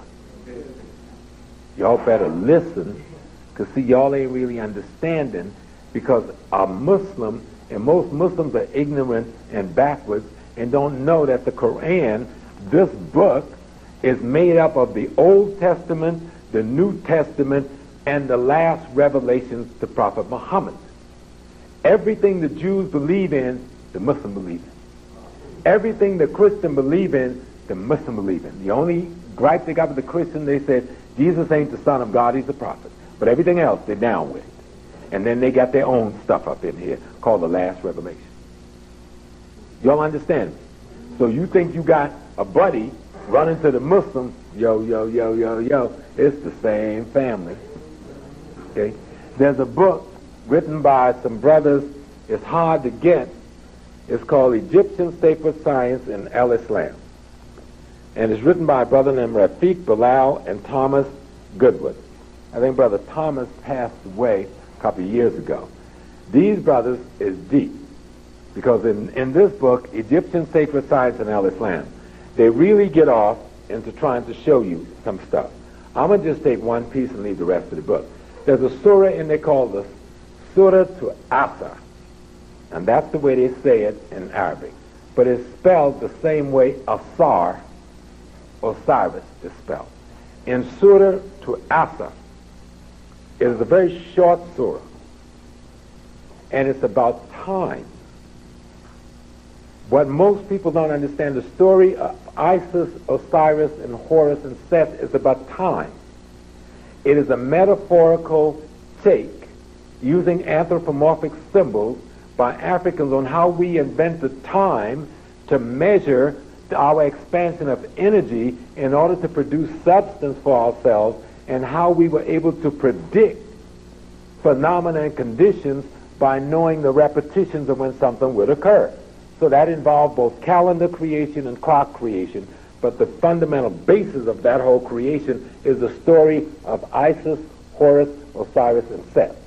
Always Horus is battling Seth when? At dawn and at twilight. Right? Osiris is the night. Ra is the light. Neither is bad, because there's something beautiful happening in all space, but the battle takes place when the transition period comes, at twilight and at dawn.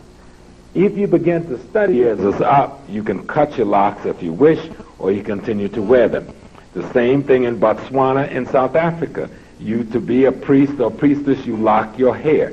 The same thing in Nigeria. You may, and in Benin, you may choose to cut it at the end of the 3 years if you wish. But the locking of the hair is a very sacred phenomena that referenced the most ancient ancestors at the time when we had not yet invented a comb or brush, and our hair just naturally, locked itself and matted itself.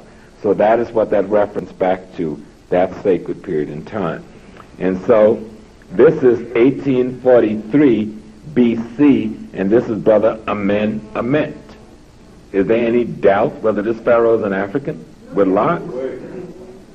But if you think that's beautiful, watch your frontal view, even though they've broken the brother's nose off. Is that clearly an African, as Akhenaten is, who is pharaoh of ancient Egypt? So all the joke, they're confusing themselves, that they don't know who the Egyptians were. No, they're saying we don't want to accept who the Egyptians were, but we know who the Egyptians were. We are they. Closer than you think.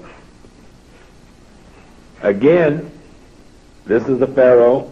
In 2010 BC, they had white paint and black paint and red paint. He didn't paint his skin red like they like to make reference to. He didn't paint his skin white.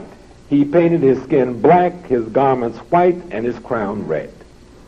He knew more about how he looked than we do. And we must accept the information he's passed down through time. Okay? That's King Mentuhotep II in the 11th dynasty. And of course we know that in order to build this, you must have arrived at pi to build it on the scale it was built on.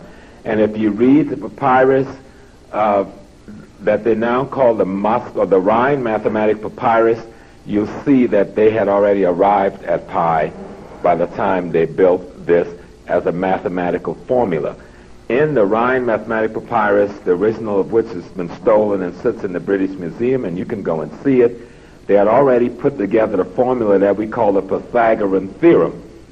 Except this was 2,000 years before Pythagoras that the Rhine Mathematic Papyrus was done.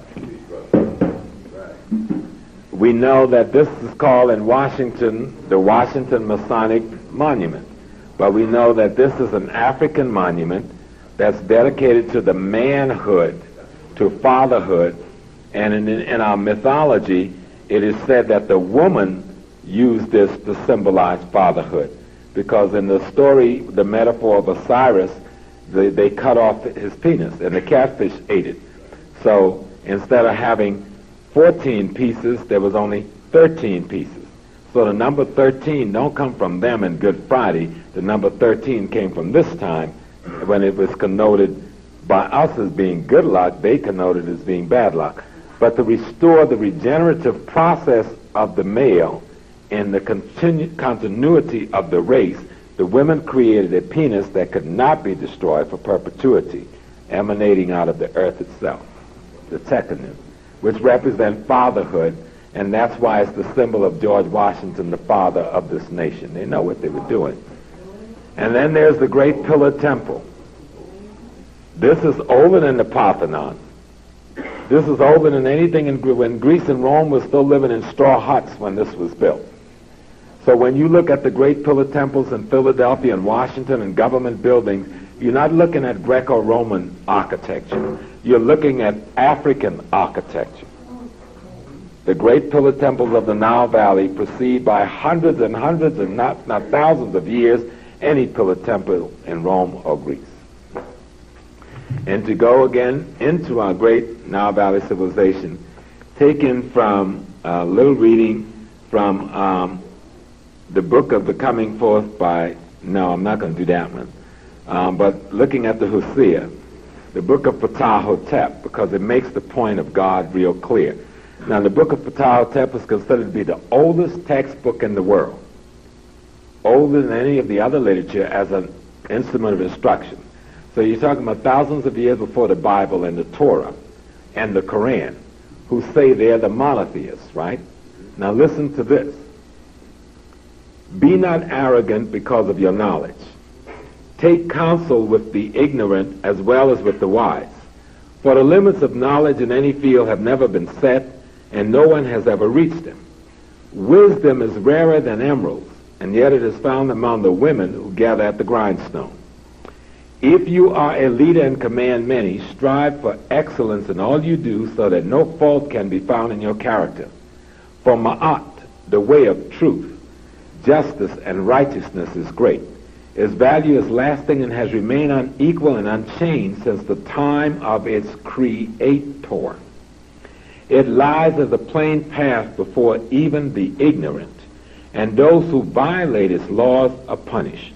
Although wickedness may gain wealth, wrongdoing has never brought its wares to a safe port. In the end, it is ma'at, the way of truth, justice, and righteousness that endures and enables the upright to say, it is the legacy of my father and my mother. In this passage, we're talking about the one God. In this passage, we're talking about justice. In this passage, we're talking about balance and harmony. In this passage, we're talking about the destruction of ego. In this passage, we're talking about a whole bunch of stuff that makes up the foundation of Western literature, and yet this document is thousands of years older than any Western literature. And so we need to really reference back. We know that in 10,000 to 6,000 BC, we had created the stellar calendar. Those black people I just showed you had created the stellar calendar. By 4,000 BC, we had created the solar calendar.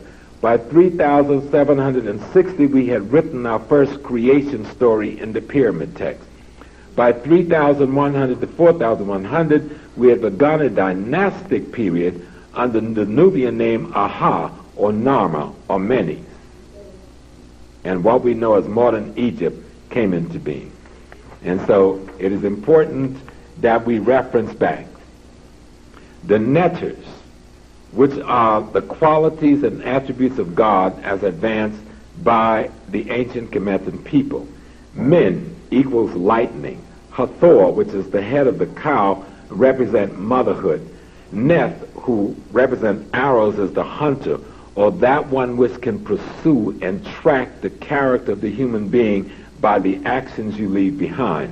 Osiris equals a Romula in the Yoruba system and represents the notion of regeneration and resurrection, as well as Olokun, which is the bottom of the ocean. There's a point in which the sunlight penetrates water, and at the point that is called photosynthesis. But the point at which the sunlight cannot penetrate, that's the point the African call Olokun. Out of that comes the planktons and the amino acids and the other things that when struck by sunlight produces life as we know it. So our people understood very high science. So Yemaya is that part of the water that is penetrated by sunlight, and Olokun is that part which sunlight cannot penetrate. So when we think of Ptah, we think about the celestial fire. Hapu, we think of the celestial waters. And those are the netters of ancient Egypt. The three major principles in ancient Egypt, the Ankh, the Wasp, and the Jed. The Ankh represent life. The Wasp represent prosperity, and the Jed represents stability. So they weren't just names they were using. They were talking about quality and attributes of the human character. If we went to Uganda or we went to Rwanda, Burundi, there is a concept known as Mantu. And when in that language system of the Bantu language, in terms of the suffix and prefix they use for human being and for human, the person or human being is Bantu. The human is Mantu. I'm going to tell you why I'm doing this in a minute, right? For place is Kentu. For thing is Bentu. For being or state of being is Kantu. The suffix Ba would be meaningless, which represents person, right out of the Egyptian person, would be meaningless without Into. Into is the essence of God, and it runs through all things as the perfect. Place, you say Ki, Kintu. But the Ki cannot stand. It has no meaning in the language by itself. Only when you add the perfect, which is God, into, do you then have a notion of place. Kintu. Thing, Bintu. Be by itself has no meaning as a suffix in the language. Only when you add the prefix God into do you have a thing. It goes to show you that the entire linguistic perspective of our people involve God as the central aspect of its expression.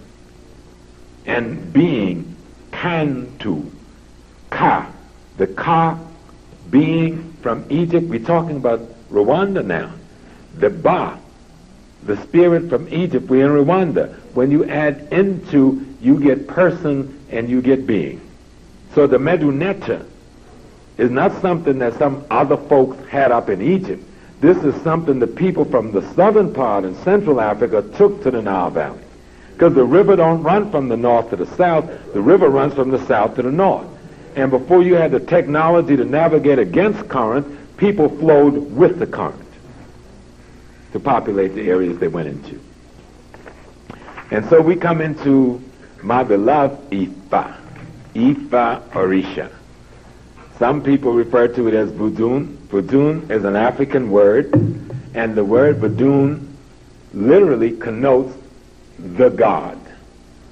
In the Ewe language, they say Vudu Daha. It means the godly man. The word comes out of the language which is used by the Fan people of Benin, the Ewe people of Togo and Ghana, the Ga people of Accra Plains in Ghana, and the manifestation of these communities have been manifest in New Orleans, southern Mississippi, Martinique, Montserrat, and Haiti. A lot of time when people want to talk about voodoo, they want to leave black Americans out. Everybody wants to think we ain't got nothing. And when they reference our hoodoo, they try to make fun of it. But we use hoodoo to connote the botanical part of our system that we managed to maintain. Since we weren't allowed to practice overtly the religion, we then practiced what we could. We could practice the botanica, or the herbal medicine, which is called root in some cases, or hoodoo in other cases. And so I'm going to talk a little bit about that system, which most people call the Yoruba, but that's not the name of the system. Yoruba is simply a people that has more than any people survived with the system intact. But Yoruba connotes the people. And the people, Yoruba, I'll show you later, Yoruba is a Meduneta word that's used to describe a people who trace their history from the Nile Valley. All of these people, the Fan people of Benin, the Ewe people, the Ga people in Yoruba, all trace themselves from the Nile Valley. Okay? In their oral tradition. As I've interviewed and spoken with the priests and the priestesses in those places, they all trace their oral tradition. Some of the information you can get, you can't get unless you are an initiate. I'm initiated in the Yoruba tradition, I'm initiated in the Akan tradition, and I'm initiated in the Ga tradition. And I do have access, and Reverend Brown, who journeyed with me to Africa, know when I hit Africa, I'm Nana on the real side, from the president of the nation down, which I think I've quite earned it, because when you fall out and passed out and all them ceremonies when you're too old to take it. See, if I'd done this stuff when I was young, I would have been cool. But I'm trying to do this stuff when I'm in my 40s and 50s, and these are things young men do when they're in their teen years. That's why they do the initiations when they're teenagers, because it's hard work and it's a lot of pressure and stress on you.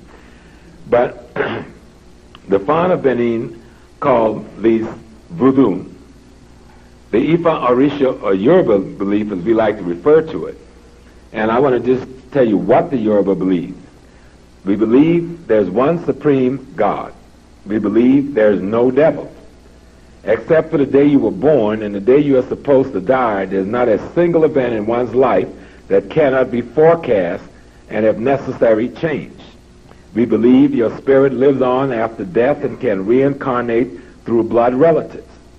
We believe you are born with a specific path. Divination serves as a road map to your path. We believe our ancestors exist and must be honored, respected and consulted. We believe the Orisha, or the forces of nature, those quality and attributes of God that manifest themselves in nature as and culture.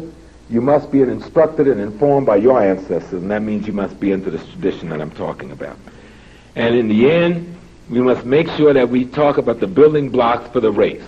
And we must talk about self, and construction and configuration of self. Family, construction and configuration of family. Community or neighborhood, construction and configuration of community or neighborhood. Race, a reconstruction and configuration of the race. And nation, construction of our nation. And if we get clear on that, by dealing with substance, management, and ethics, by understanding sociology, psychology, and ecology. Ecology being economic, sociology being law, psychology being culture.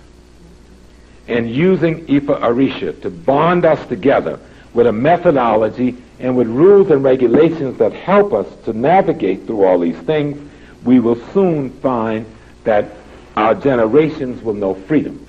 And when they give birth to us again, we will be in the world that we created in the beginning, and not in the world that have been violated by a mutation of the creation.